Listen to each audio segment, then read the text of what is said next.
Well, I think financial legacy should mean something to everyone. Legacy is huge. There's a lot of people that's all they work on is their legacy, and that's what they're going to leave here when they leave. You know, what footprint are you going to leave here on this earth, you know? And so, like, I know for my family, now that, you know, my son has a lot of resources, obviously now, but he's building a financial legacy that will go from generation to generation. And he told me that recently. He said, Mom, it's not about this generation. It's about my kids' kids' kids' kids. And I'm like looking at him like, okay, you know, preacher, you know, and that's what we really need to think about, you know, like it's not just about the here and now. You know, it's great to have the great bag and the designer this and designer that, but what are you doing for the kids, you know? Hello, Money Movers. Welcome to a new episode of Her Money Moves. And I am just overjoyed to welcome our next guest. She is a trailblazer. She is an extraordinary woman, resilient, beautiful, just words can't even describe. And she happens to be the mom of our franchise quarterback, CJ Stroud of the Houston Texans, Kim Stroud. She is the president of the CJ Stroud Foundation, and she is going to share her incredible journey of resilience and love, because that is what has gotten her through every day, and hope and belief. And I'm just, thank you so much, Kim, for being here with the Money Movers today. Yes, absolutely. It's my pleasure. And thank you so much for those kind words that you spoke about me. It's a pleasure to be here with you today, Staci. Thank you.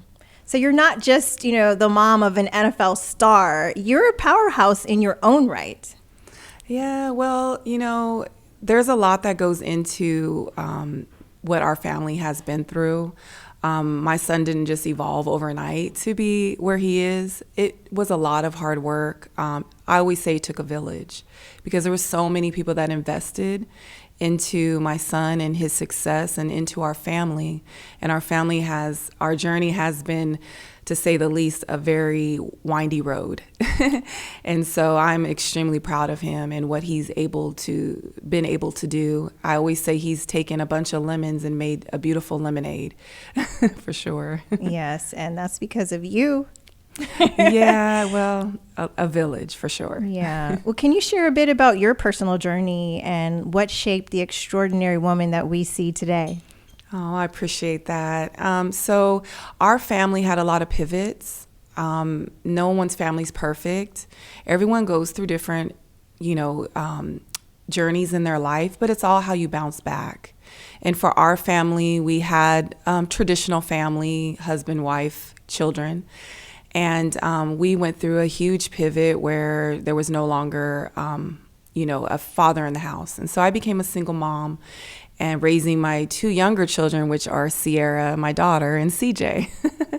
And so I had to learn how to be resilient. I had to learn, what was I going to do at that point?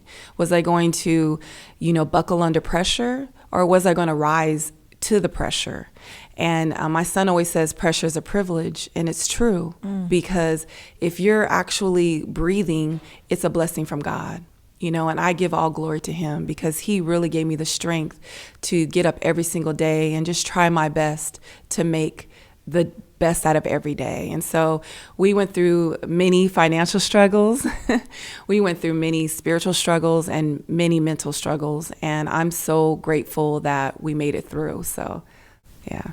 Wow, that's beautiful. And I'm so grateful that I was able to speak and to share my book at your event. Absolutely. Recently, The Power of Seven, yes, for the CJ Stroud Foundation. Absolutely. And you shared some really incredibly intimate stories with us of your resilience. I did. And especially as a single mom, you know, I mean, so what helped you stay grounded through those hardest seasons? Yeah, so The Power of Seven, I really wanted people to understand the power behind the number 7. And, people look at the number 7, which I'm speaking of my son. Yeah, right here, number 7. Let's go. And they think, oh, he just evolved overnight and he's just, but no, there was so much adversity. He's always been the underdog, and he never had those trainers, and many people don't know, but many quarterbacks that you see, they had so many trainers and different people invest into them to become who they are. Well, my son did not. Really, he had just coaches, fathers that wanted to be coaches, high school coaches, and one big thing was a dream, and when people told him that he couldn't, he told them why he can. And that trickled down to his mom, and one thing I always taught my children is the only one that could tell you that you can't is you. The only one that doesn't, if you don't believe, no one else is going to believe. You're the only one that can stop yourself. And so that was something I always told my children. I always told my son, the only one that if you go out to any field and you don't believe in you, then no one else is going to believe in you. And I said, everybody out here, not one of these people is better than you, CJ. And he would say, well, Mom, I need this and that. I said, no, all you need is God, and just whoever you see that's great out there, then do whatever you can to make sure you're doing what they're doing. And so that's what he did. And for moms, I always want them to understand and know this is it's not a sprint, it's a marathon. It takes a long time to get where God wants you to be. And I don't think anyone ever does get there.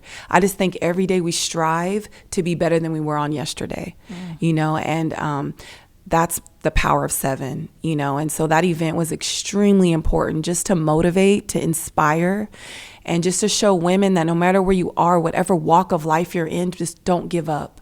There's always something better on the other side. Yes, that is amazing wisdom. So did you always know that football was going to be a big part of your family's future? Actually, we were a basketball family. Oh, really? Yeah. Okay. So my son, CJ's always been in travel basketball. He always loved basketball. He ate, breathed, and slept basketball. And many people don't know, but we had like this long hallway in our house, and he had a routine. So he was like 7 years old, and he would do, he put one of those little Tykes basketball courts at each end of the hallway, and he would do 20 layups back and forth. He'd be all sweaty. And then he'd run into one of his siblings and make them pass 20 balls to him, football balls. And that was his routine every day for years.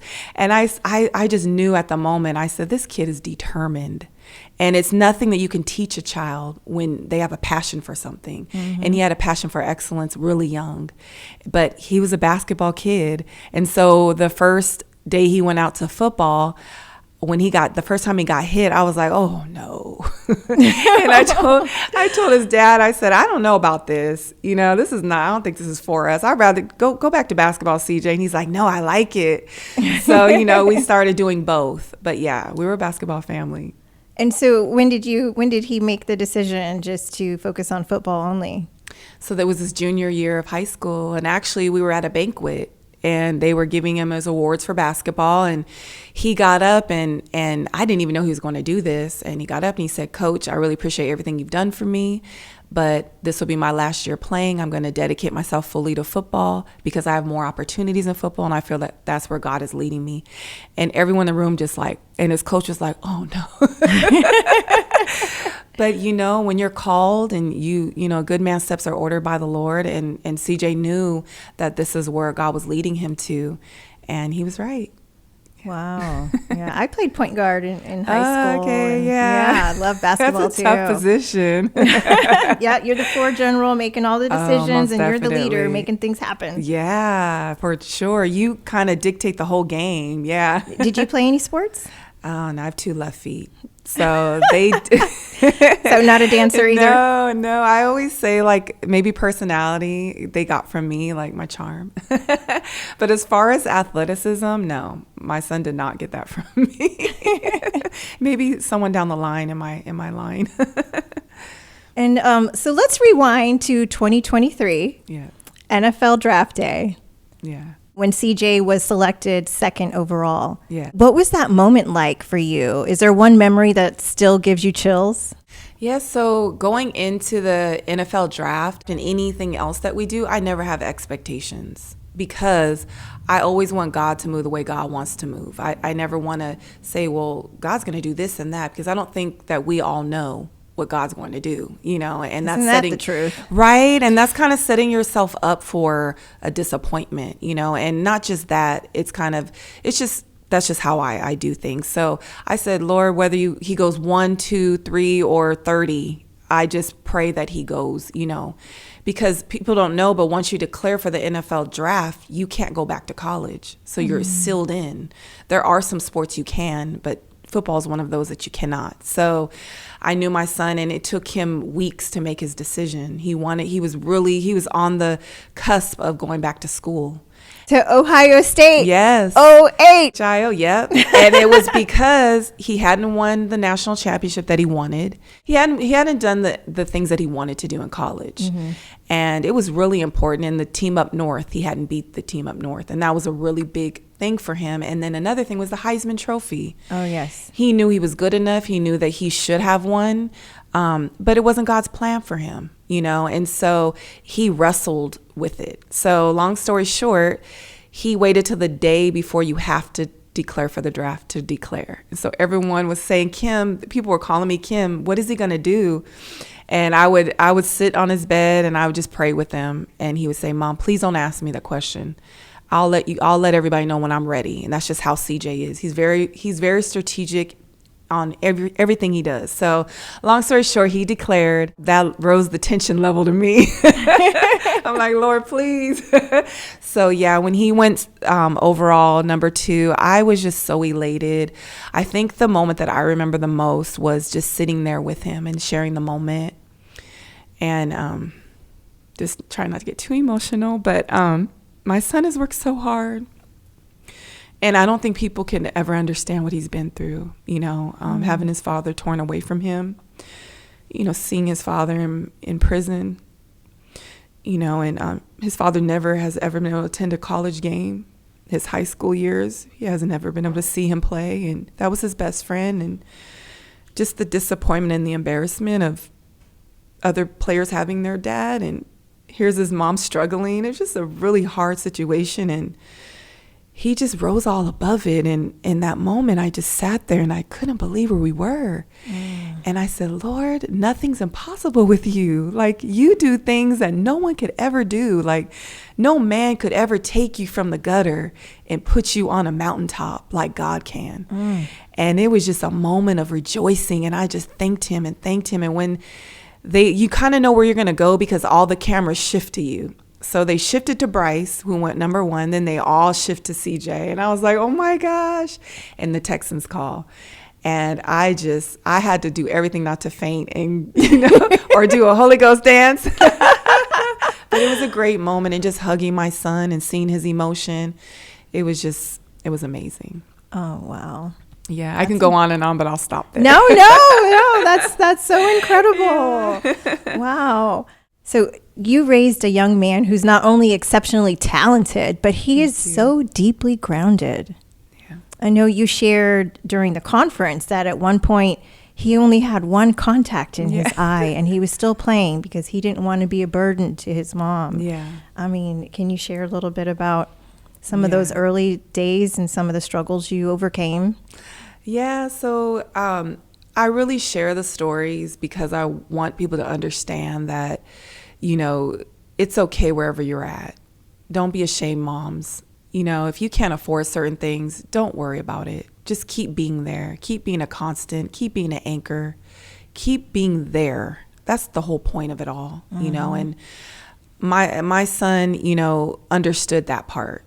He was like, Mom, I need certain things, but just be there, and so if being there means I go play with one contact lens, that's what I'll do, and it was funny because his coach asked me, he came to me and he's like, is there a reason why your son is closing one eye when he throws the ball? And I'm like, I don't know, you have to ask him. And so he asked my son, and the coach called me and he's like, do you know your son has been playing with one contact lens, which is why he's closing his eye, because he can only see through one eye. And I was like, no, don't tell me that, coach. And he's like, yeah. And I was like, he never told me. So he comes home and I'm like, CJ. And he's like, oh, Mom, I didn't want to bother you about it. So I asked his coach, I'm like, do you think you guys can maybe everyone put together some money to help me? And so they were so sweet. They put together like $200 and we bought him like a 60-day supply or whatever. And I was just so grateful. Like I said, it took a village, and he was able to finish out his season. And, same about his cleats, and we still have those cleats to this day. And he's like, Mom, always keep those cleats, because they were too small. And he's like, Mom, he had blisters on his feet and he didn't want to bother me to buy more. So he just played in them and he just wanted me to be there and be present. And the material stuff didn't matter. And, it's so funny to this day, material stuff doesn't matter to my son.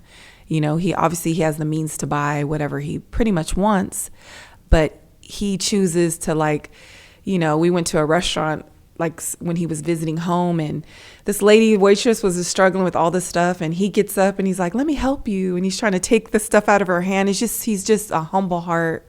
He loves everybody. And that's what I really love about him, for sure. Yeah, you did an amazing job, Mom. Thank you. God is good. What's something people don't see behind the scenes of being an NFL mom? The sacrifices, the grind, the unseen moments. It's a great question. I really feel like whatever I go through can't measure 1/4 of what my son goes through. I really share his burden. I try to understand what he goes through, but I can't because I'm not him. But just the pressure that's on him, he's 23, and when he got into the NFL, he was barely 21. And he has to lead a whole team of men. And some of them have 3 kids. And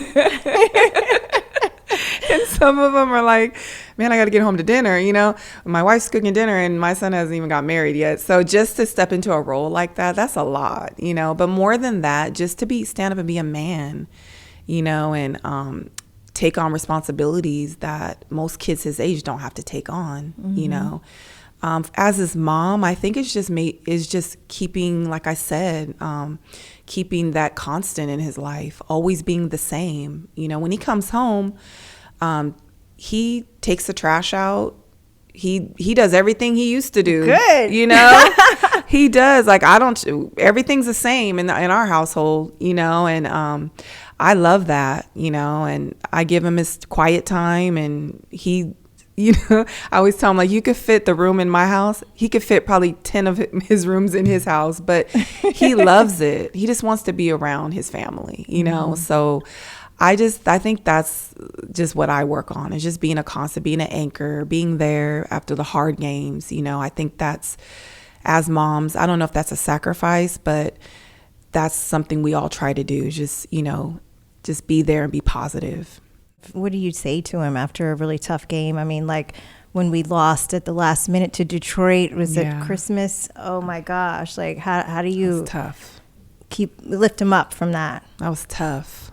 Yeah. Well, most of the time I don't say anything, to be really honest. I just pray.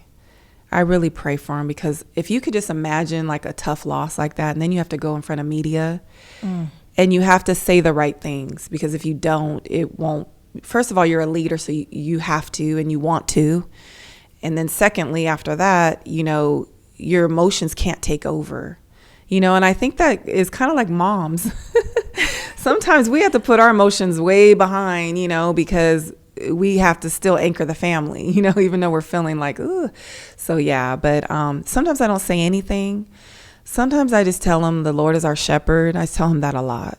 At practice, I say, the Lord is our shepherd. And he looks at me like, okay, Mom. Sometimes you just have to be corny, whatever. But it's true. Sometimes I just give him a hug. Sometimes I just, talk about something else, like our dog. He loves his dog. We have a dog that's 20 years old. Wow. And he's blind, and he's we call him the wonder dog, because he's the most amazing dog ever. And so I'll say something he did. So I just try to find ways to make him laugh, or, just bring something, that we're grateful for. I don't know. So what was the biggest adjustment for your family since CJ officially entered the league? I think the biggest adjustment is probably just adjusting to Houston, making sure that, we're here for him. I guess, it's kind of, because he went to Ohio State to go to college, so he was already far from me. Mm-hmm. So I kind of already knew the feeling of my son not being there in California with me, but still, it was still like, man, I wish he could have came closer, but I love that he's here. This has been the best experience. Houstonians are the best. Everyone has just opened up their arms to him. They love him. He loves being here, and it's been the best move. But I could say that's been a big adjustment. I think another big thing, which I've battled with for years, and God has given me more understanding, is dealing with criticism. A lot of people make narratives that are just so negative, and they don't highlight the good things. They only highlight the negative. And it's not just my son, it's players in general. And it's hard as a mom to hear those things, especially when it's not fair. So I've learned to just zip it, lock it, put it in my pocket, and don't read it. Don't let Mama Bear come out. You don't mess with my baby. No. And my son says, Mom, don't read it. Stop reading stuff. I saw that's been a big thing I've had to deal with. So what are your favorite things about Houston? And yes, we do. We love CJ. We love you, appreciate all the things. I mean, now everybody's just so excited about the season and about football. So, yeah, we are too. We love it here as well. So Houston I call it the Southern City, because it's a Southern hospitality, but it's a city feel. There's so much to do here. I've never walked into a building and a whole city's in a building. I went to this one building and there was like a cafe in the building. There was like other offices, and I'm like, oh my goodness, you don't see that in LA, at least if there is, I haven't seen it. And then I love the success here. You see so many people that are successful here, and, African American people that are successful, there's just diversity here. It's really just a great city. There's a lot to do here. And if whatever you want to do, I think that the opportunities are here for sure. Awesome. Yeah. So have you found a community amongst other NFL moms, and how has that shaped your journey? Yeah, so the community of NFL moms is big. Like I was saying before, I think we all have pretty much go through the same things, and we all have that in common, where we deal with a lot of outside noise. But we all love our children. We want to see them do well. And so we all have that in common. So we do try to, encourage one another. I'm friends with many quarterback moms. I try to reach out to them, and they reach out to me, just saying hi, happy Mother's Day, stuff like that. And then within the Texans moms, we do like a chat where if a mom can't make it to like say training camp, we send pictures, or we just say hi or share a scripture. I think it's really important to have a community of support, even if it's just saying hi to one another, because that makes our children stronger when we're strong. Mm-hmm. Yeah. Yes. So what values did you prioritize instilling in your children, especially around discipline, money, and self-worth? I think one big value is always put God first. Whatever you're doing in life, everything comes from Him, whether you want to acknowledge it or not. And I think my children have grasped that very young, at a very young age. I've always played that foundation of prayer and reading the Bible and really believing it, not just reading it, but believing what it's saying. And I think that's what guided us through all of the pivots in hard times in our lives. We always understood that we didn't understand what God was doing all the time, but we understood He was doing something because He was in our lives, and I think that was a big thing. Another thing with my son, he's always been gifted and talented athletically. Even at 2 years old, he used to go to a little preschool, and the teacher came up to me and she's like, Kim, I just want you to know your son has got really great motor skills. And I'm like, he's only 2, like he's 2 or 3, like he was like, taller for his age. She said, yeah, he's slam dunking on kindergartners. I was like, it's because he has brothers. Right. And she's like, I've never seen it before. It's like something I've never seen. And so he's always been gifted athletically. So, in the athletic environment, a lot of kids are like, ooh, I'm all that, So I've always taught my son, be very humble, because it's a gift from God that you're able to do this. And, there's a lot of children out there that would love to do what you're doing. So always, every time you go on that field or on that court, thank God that you have the opportunity to do it. And so that's where that humility comes from. So that's a big value that I've taught my children. Yes, and you have four right? children. Everybody hears about CJ, but I have four. I have my oldest is a Navy veteran, and then I have a son right under him, and then I have my daughter.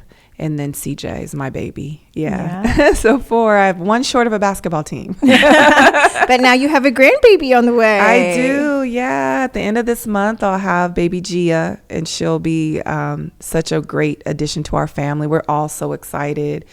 And my daughter made CJ the godfather, and CJ's like, but I'm already the uncle.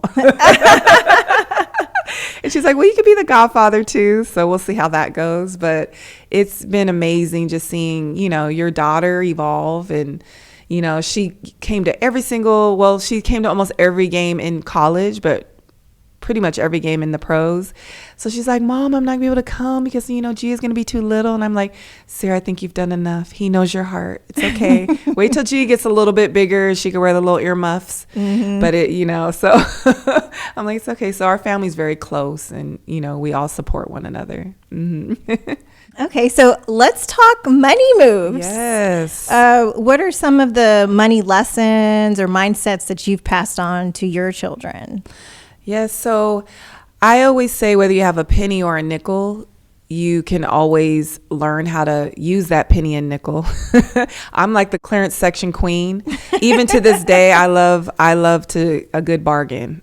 So it's hard for me to stretch my, my money to buy something I know I can get a lot cheaper, if it's not name brand. So I've always taught my children, like, make your dollar stretch, and if you don't have a lot, save your money. And I have one child, my second son, Asmar. He used to always, it was funny because he would always say, Mom, can you give me some money to buy this or that? And I'd be like, I just gave you some money. And so I would go and look, and he had like all this money saved, but he would always ask me for money. So he really took the concept, and still to this day he's like that.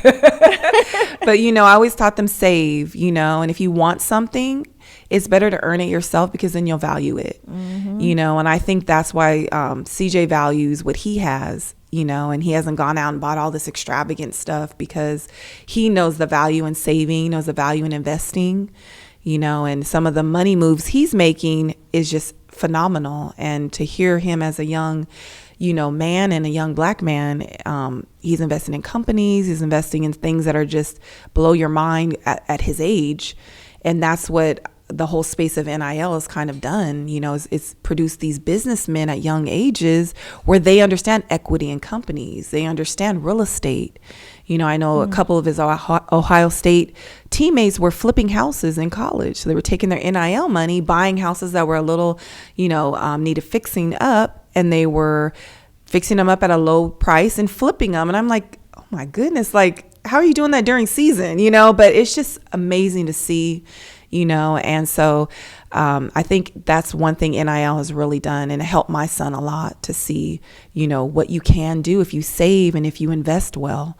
So that's something I've always taught my children. Wow. So they're making smart money moves in college. Yeah, they are. They, and I love in your book how you say that, it's what you teach your children when they're young, and if you weren't taught when you're young, it's never too late to learn, and you were right when you were speaking, like, sometimes your parents balanced their checkbook, but they didn't tell you what they were doing. And my mom, I could remember her at the kitchen table, like, every Sunday morning, because she worked a lot, poor thing. But she would balance in the checkbook, but I never really understood what she was doing. But I always remember her doing it, but I just imagine if she would have just told me, hey, Kim, if you do this, this, and this, maybe that would have helped me, but for some reason it took, because I always balance my checkbook. So I don't know. Yeah, it is important for us to have Yeah. those money conversations. I Right. mean, really, we should normalize it and talk about it all the time. Right. Because every single day of our lives, we have to make a financial decision. And that's why I Absolutely. wrote the book, just to be a tool for everybody, every average person, because we don't, learn about financial literacy in school, or, a lot of times not at home either. So, Yes. it's That's so important. true. Mm-hmm. And that's a shame, and that's why the Power 7 event was so important to me. And I want to keep it going, because there's power in financial literacy, and it's not above anyone's head. And your book actually is so easy to understand, and I really commend you for that, because some people try to be so educated, but they miss the common person, because some people read the couple pages and they're like, oh, this is too much. But yours, you keep on reading because it's inviting. So I really commend you for that. And I don't think anything is too complex to understand if it's told the right way, and so that's what I wanted the ladies, the single moms and ladies that are dealing with a limited income, to understand. Like, you can invest $10, $100. You can round up, at the grocery store, if it's 40, 5, 25, round it up to 50. And by the end of the year, you might have like a couple $100 in the bank that you didn't even think that you would have. There's little ways that you can make smart money moves, and it'll help your family in the long run, and I always say, like, I had like the biggest zero in my bank account for so long. But what you think about life is it pivots. You just don't know where your life is going to go. So preparing yourself is the best thing to do. If you don't have the money right now, prepare yourself as if you do. So that's where your book would come in, to help. So I really hope people purchase it, for sure. Thank you. Yeah, Thank of you so course. much. Absolutely. That means a lot. Yeah. That was my purpose. Oh. I want everybody to be able to pick it up and read it, and it be a tool. Absolutely. Help them in their lives. Well, it takes faith to write a book. It really does, because you have to have the vision first, and then you have to actually translate that vision onto, paper, and it takes a lot to do that, and so that was a lot of commitment on your behalf. And especially being a single mom, you kind of came, from the aspect that, anyone can do it, and that's what I respect about it. So I'm very proud of you, Staci. Thank you so much. Absolutely. Absolutely. So what does financial legacy mean to you, and how has your view evolved now that CJ is in the NFL? Well, I think financial legacy should mean something to everyone. And that's really, legacy is huge. There's a lot of people that's all they work on is their legacy. And that's what they're going to leave here when they leave.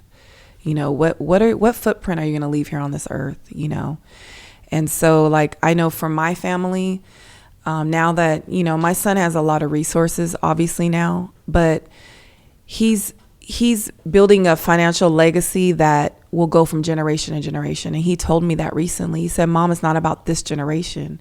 It's about my kids' kids, kids' kids.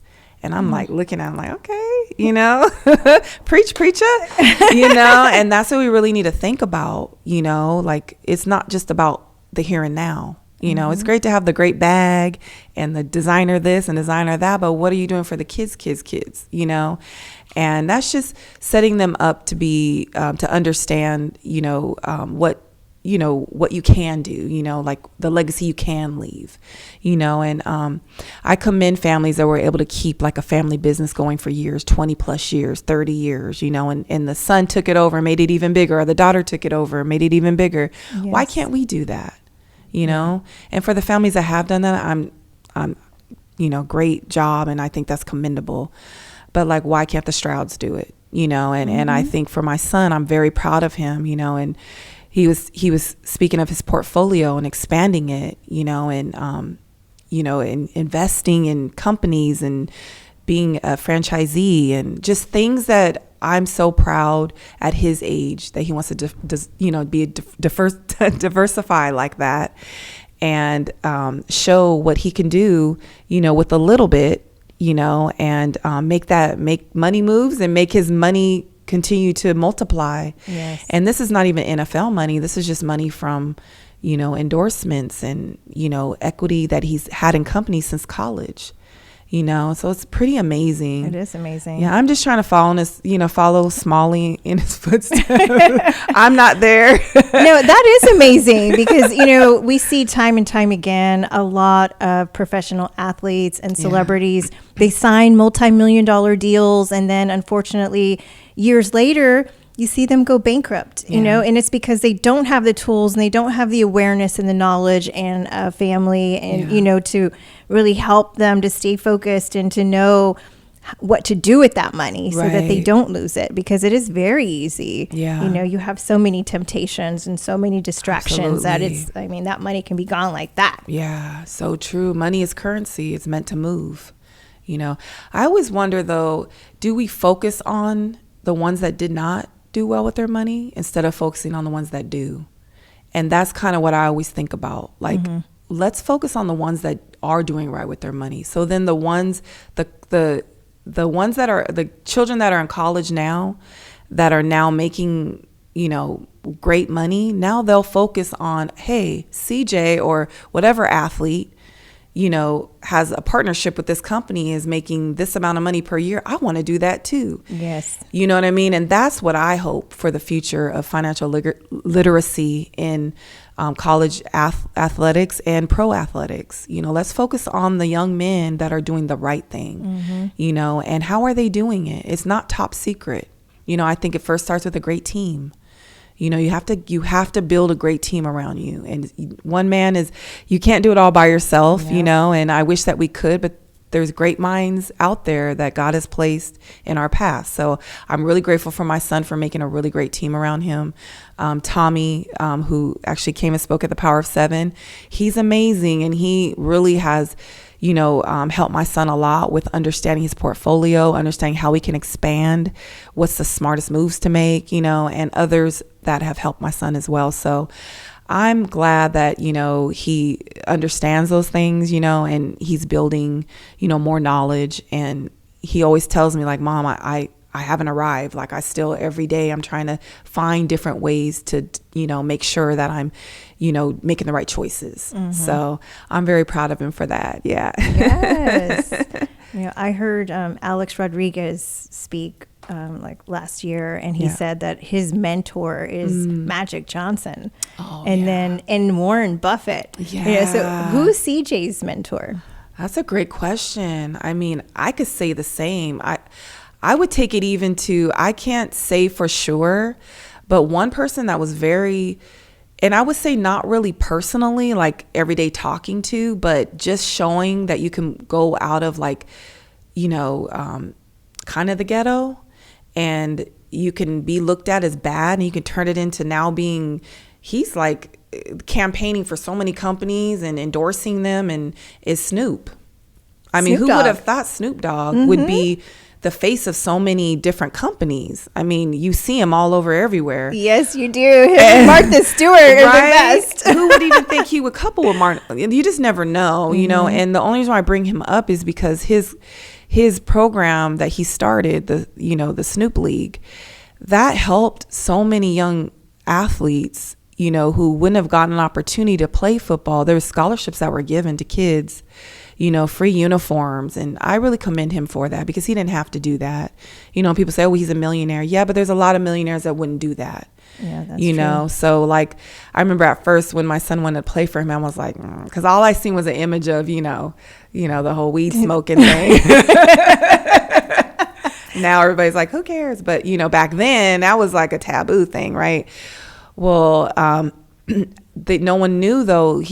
Some tough kids were coming through his program, and it really helped my son with toughness, and just learning like the different side of football, because we were kind of in suburbia. So, and then like just seeing Snoop evolve into, who he is today, and he was the commentator for the Paris Olympics. Thank you. And people look to him, and they, they admire him, and they invest a lot of money in him to represent their companies, and so I would say that might be someone that CJ would say. I know there was an athlete, I don't remember who it was, but he never touched a dime of his NFL money. I want to say it was Gronk, but I'm not 100% sure about that. But he never touched a dime of his NFL money. He only used his endorsement money for his house, cars, anything that he bought.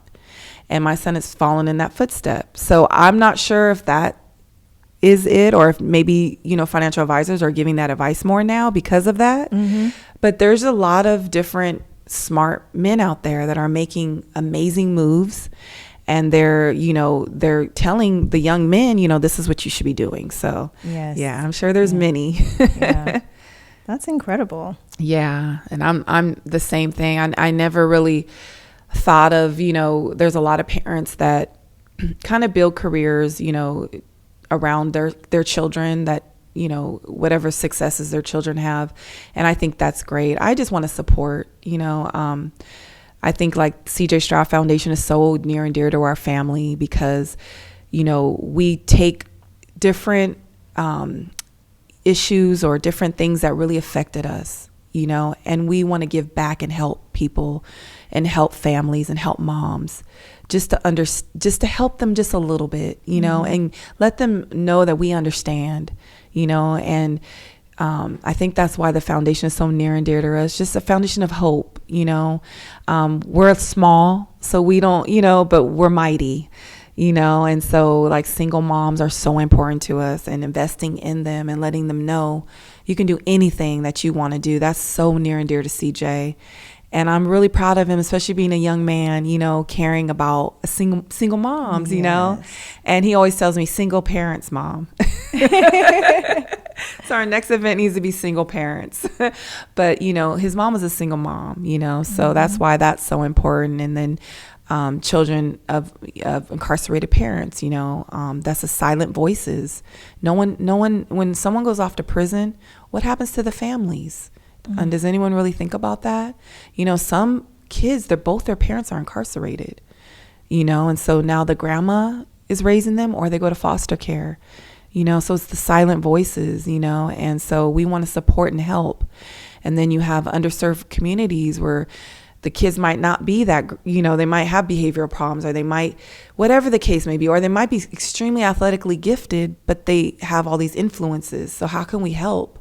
So these are really passionate areas that we really want to focus on the next 5 years to really make legacy moves and make, changes, or help, the different agencies that are already in these areas, and just, allow CJ's name, CJ Stroud Foundation, to help bring awareness, and who knows what can happen from that. You all are doing such amazing work and transforming so many lives. I appreciate that. Thank you. You and your family are a blessing to so many people. Oh, I really appreciate that. Thank you. Yeah. Okay, so everybody's, I'm sure, dying to know, what is CJ's pregame ritual? And do you have a pregame ritual? I won't say it's a ritual. I'll say it's something that he does just because of, he's full of faith. He's a man of faith, and that's just praying. He has a wrist dressing that he puts on. I think he's still doing it. He did it last year. He changes things up sometimes. And he has on there, he remembers his high school friends. They were really close-knitted. A lot of those friends that he still has to this day, and they help each other through college. And a lot of them are having children, so they're all in different walks of life, but they all love each other.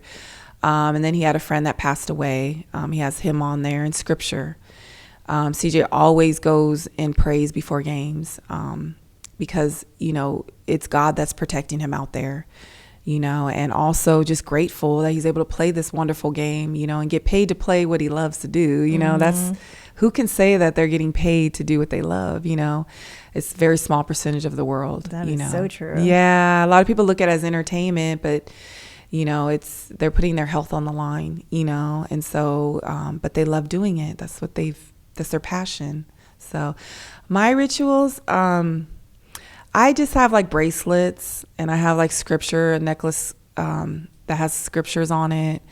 I have rings that have scriptures, and I'm a prayer. I just love to pray. That's just me. So if you see me and I'm praying, that's just because that's what I do. Okay, I'm gonna be calling you up for prayers. Yes, I Yes, know. be my prayer partner. I'm trying to like now this year, trying not to let them get me on camera looking like a weirdo though. Because they did get me a few times where I just look so worried. And I'm not worried, I'm just praying. But let that be your son out there. Okay, we'll see how you look. But yeah, I'm just praying. I have a certain prayer I pray before every snap. So every time my son snaps the ball, I pray a certain prayer. So every snap. Every snap. Wow. And if I have to go to the restroom, I'll wait until he gets off the field. And if I'm in the restroom, then like say there's a turnover or something, then I wait in the restroom and do it. I just have to. And anytime I haven't, it's like doesn't go well. So I'm like, Kim, get on. You're not on your game. At least that's in my mind. So what's something that fans would be surprised to learn about your family? It's a great question. I would say that we love to like be around each other. My kids bag on each other a lot. I don't know if anybody knows what bagging is, but especially my daughter and CJ. Oh my goodness, they love bagging on each other. So like chopping. Yeah. So they're always saying things like, other people will probably be offended by it, but they think it's funny. And then they get in on me and I'm like, look, I'm sensitive. So y'all keep it between you guys. Keep me out of this. But we're a really funny family. So like my son is extremely funny. He's very witty. So he's got like a sense of humor where he'll just drop a joke and everybody just like starts busting up out of nowhere. That's how he is. So yeah, we're pretty funny. So CJ's witty. Yeah.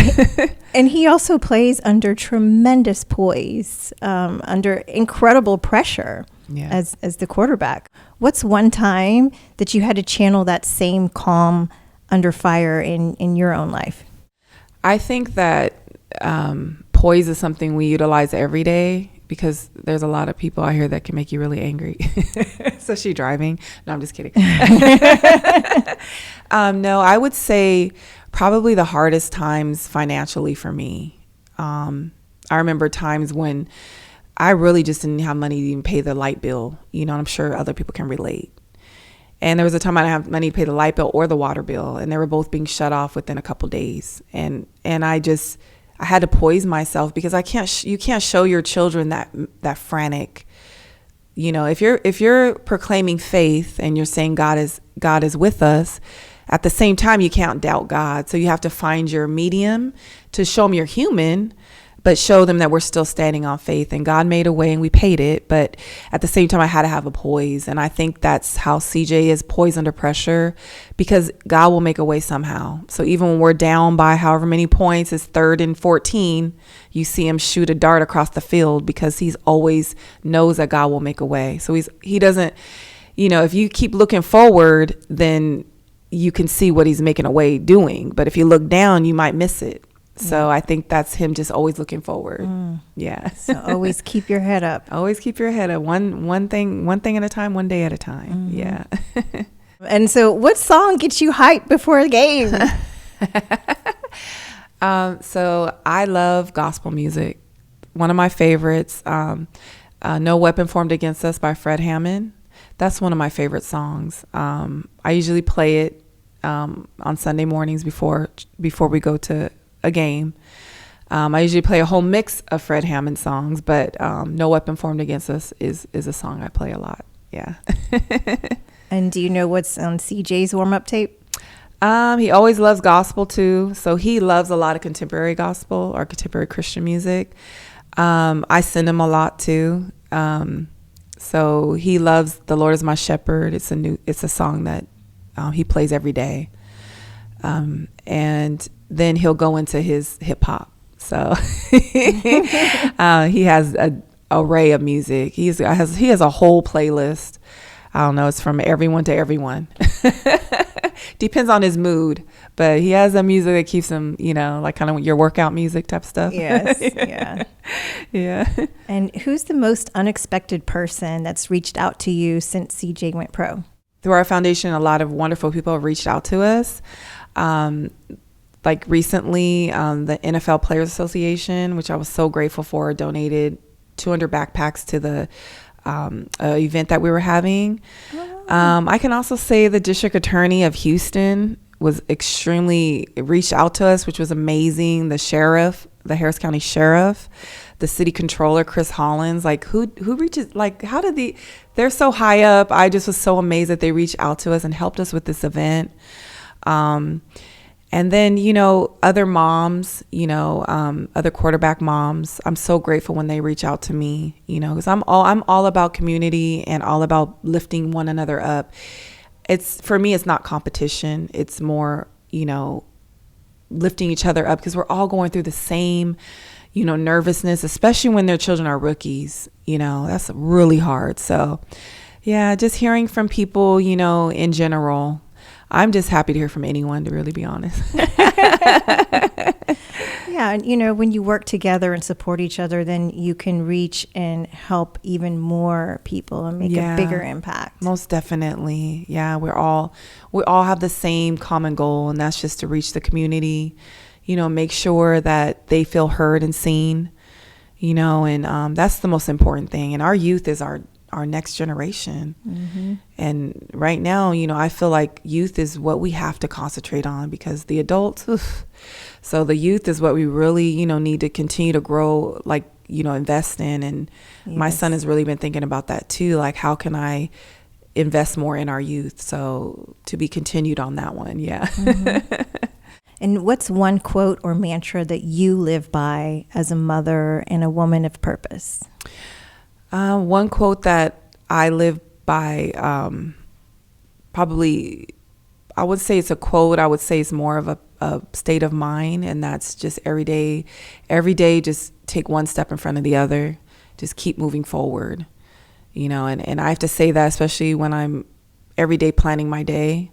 Sometimes it can be overwhelming, or, you might have a job that you're not really, feeling appreciated at, or you really don't, it's not your dream or passion, or you're just doing it because you need a paycheck. But just keep moving forward, because I've had those days too, and I've had those jobs too. I never thought I'd be where I am, so just every day, just keep saying in your mind, just go one day at a time, one day, keep putting your one foot in front of the other, because I think too many people either live in the past, or they are too much in the future, and they forget to be present. You just have to be present, learn what you're supposed to learn in that season, and so you can move on to the next, and scripture is what I always go to. With God, all things are possible, and over my children, I always say a good man's steps are ordered by God. So a good woman's steps, a good child's steps, they're all ordered by God. So yeah, those are things I always say to myself and many more. Beautiful. What is the one meal that CJ loves to come home to, and that brings the whole family together? I would have to say there's two that are our top meals, and that's tacos. So my son absolutely loves tacos. Oh, well, then he's in the right place. Houston, we've got hands down the best tacos. Yeah, you have to tell me some restaurants to go to too. Oh yeah. He loves tacos. He loves for me to make them, and I always make him chicken, carne asada, and shrimp. So, and then he loves soul food. So he'll call me, Mom, can you come make soul food? I'm like, okay, it's kind of preparation, but okay. So you have to be on your toes. So yeah, those are the meals that bring our family together for sure. If the NFL had a mom combine, what skill would you absolutely dominate? Well, I don't know if I would dominate at it, but I would come in a close race would be roller skating. I love roller skating. Yeah. Roll, bounce, rock, skate. I actually picked up roller skating years ago when I was actually young. But I never stopped going. And it's actually a great calorie burner. It's fun. You can dance while you're skating. It's innocent, and so it's a whole adult scene, which a lot of people don't know. And there's actually a skill to it. And, so it's really fun. And so where I live, we have adult nights. And so we go skate. And so I enjoy it when I can go. There are some moms that skate, I'm sure, that we would have come in, neck and neck. Yeah. So, you all are doing so many incredible things for the community with the CJ Stroud Foundation. What's been one of the most fulfilling moments so far through your foundation's work? There's so many, but I will say one moment that sticks out of my mind and always will is our first event. One of our first events we had when my son first got drafted, we had at a HEB, and it was a Thanksgiving drive, event, and we gave away turkey vouchers and Texan sweatshirts, and we just gave away a bunch of stuff. And this woman and her son were there, and the son was about 14 probably, and my son attended that event, and he was kind of at the end of the line after you get everything, and he was taking pictures, and this young man came to my son and he said, CJ, I just want to say thank you to you. And my son's like, oh, and he didn't really know what he's thanking him for, and he's like, oh yeah, man, for sure. He said, I want to say thank you to you because my father's in prison. And he said, for many years I've been ashamed to tell anybody, because I felt like people would judge me, and I felt like people would make me feel bad because I don't have my dad, and my dad did something bad to be in there. And he said, but you made me feel like it's okay, that it's not my fault, and you made me brave, so now I don't mind telling people. So thank you for sharing your story. And he was crying, and I was crying, and my son was crying. It was just a moment of liberation for him. And his mom was crying, and his mom said, you don't even know, CJ, how much you've touched my son. He was getting bullied at school, and he was bullying, and he just had so much emotion with his dad being gone. And now he's like, doing the best in school. It's just so total turnaround. And I was saying to my son, like, at one point we were that way. We didn't want to really tell anyone. It's not something you just yell off the building, and you don't know how people are going to judge you. You don't really know. But my son is brave, and he took that step forward, and now children are taking that step forward to know that it's okay. You don't have to be ashamed, and there's others that are going through the same thing. So that was a moment I have to say was a shining moment. And I think it'll always be etched in my memory for sure. Oh, wow. Yeah. That's beautiful. Yeah. Yeah, it was. Thank you. Very rewarding. Yeah. So how can our listeners support the foundation or get involved? Yeah. So we are a private foundation. So we don't solicit for donations, but if anyone wants to give a donation, they always can. You can visit us at cjstroudfoundation.com, and there's ways to give on there, or you can email us and just inquire. Or if you see an event that you think you can benefit from, you could always email in, and we'll definitely, see if we can include you in that event. We're excited. We just started the Fresh Start Scholarship, the Fresh Start Scholarship. And tongue twister there. Yeah. And we're picking 7 new freshman athletic scholarship athletes. And that freshmen in high school or in college? Freshmen in college. And they are they're going to be living in dorms, and we're going to give them $1,000 to decorate their dorm. So for just whatever they need, toiletry items, comforters, whatever they need, because when CJ went to Ohio State, he went with $10 in his pocket. He didn't have any money. It took me a little while to get him some money, but some fathers of other players took him to Target and bought him a whole bunch of stuff. So I wanted to give back because, of the kindness my son was shown. I want to show other athletes kindness because not everyone is in a great situation. Wow, Kim. I mean, you and CJ's story. Thank you, Staci. So many people who are going to watch and listen here are going to gain so much hope because everybody's going through something. Yes. But yeah. It's your perseverance, your belief, and just continuing to move forward every day. It just really inspires so many people. I appreciate that, Staci. So thank you for both of you for sharing your stories. Absolutely. And congratulations again on your brand new book. And I encourage everyone to support you. You're amazing. Thank you. Yeah. I know I still have to sign it. Yeah. I still have to sign your copy too. But most definitely. And this book is life-changing. and it's very simple to understand and to apply to your life. So I think it's very beneficial, and I'm very excited for you and to see where this goes. And one day at a time, keep going forward. I know this is one of many. So very proud of you. Thank you so much. Absolutely. Thank you for having me. Yeah, anytime. Okay, we're going to a game together too. Yeah, absolutely. Let's go, Texans. Let's go. Super Bowl. Yeah, let's go. Thank you. Thank you, Staci.